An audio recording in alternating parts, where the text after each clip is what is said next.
And I always say, and I will keep on saying, we mustn't live in this world. We must live looking ahead of what God has planned for us in our eternity. And I was watching a video the other day, and I've been watching a lot of science videos. I love science.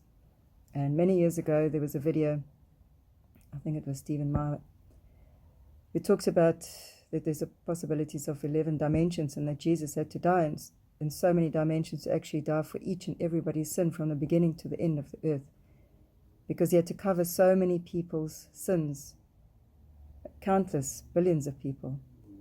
And it cannot be done in 3 days in one dimension, especially not in our dimension.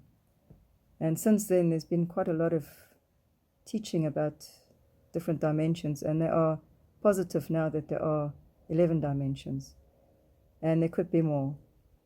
There are explanations of how things go from certain dimensions, and that we are in the 3rd dimension, and when things come from another dimension that is larger and bigger than ours, then it changes. And this is why the giants were born, because they're from another dimension, so they are bigger. The information that they contain is bigger than our dimension can actually contain. So when they are born here, they will be bigger. Although the angels that come, they can change in any form. These gods, they can come as anything as they like. They can change into whatever they like, into a man, into a woman, into an animal, into whatever they want. And this is also teaching that's going around in this world at the moment, is that you can be whatever you want to be. And that is a lie from these gods. They can do it, so they're trying to tell us we can do it.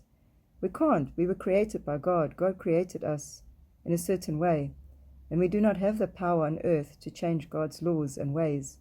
And besides, God created you with a plan in mind, and he created you especially just who you are, with everything about you, that if you trust in God, you become the greatest that there ever was. You can choose to be any of these great people that were in the Bible. You can become a Moses, David, even a Solomon. These are great men. And also remember, when we die, there is no such thing as man and woman anymore. We are spirit beings. We don't have to make more human beings. So we don't need the male and the female. And I think God has both of them in himself.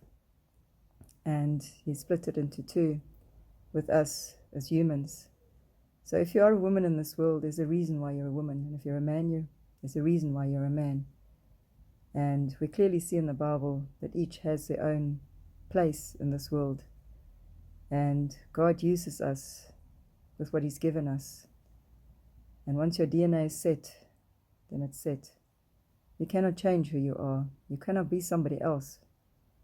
Even though you want to, you can't. Because God's got a plan for you. So just trust him that he made you who you need to be. And if you're on his side, he'll make you the greatest. If you just trust him and follow him and have the faith that Abraham had. So just trust him even until the end, through all difficult circumstances, even if it seems like you have to sacrifice so much, even your life.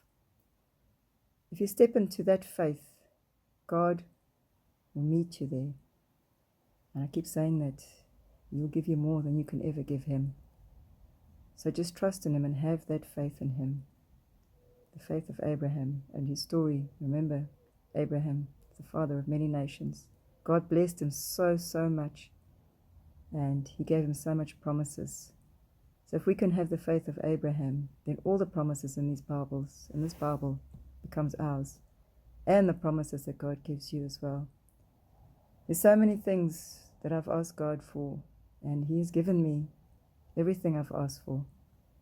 And there's things that I've yearned for that I didn't dare to ask for, and he's given them to me as well. Because I thought I'm asking too much. But for God, nothing is too much. So whatever you yearn for, even if you don't ask it, he knows what's in your heart. And he will give it to you. Just trust in him and have faith in him. Amen.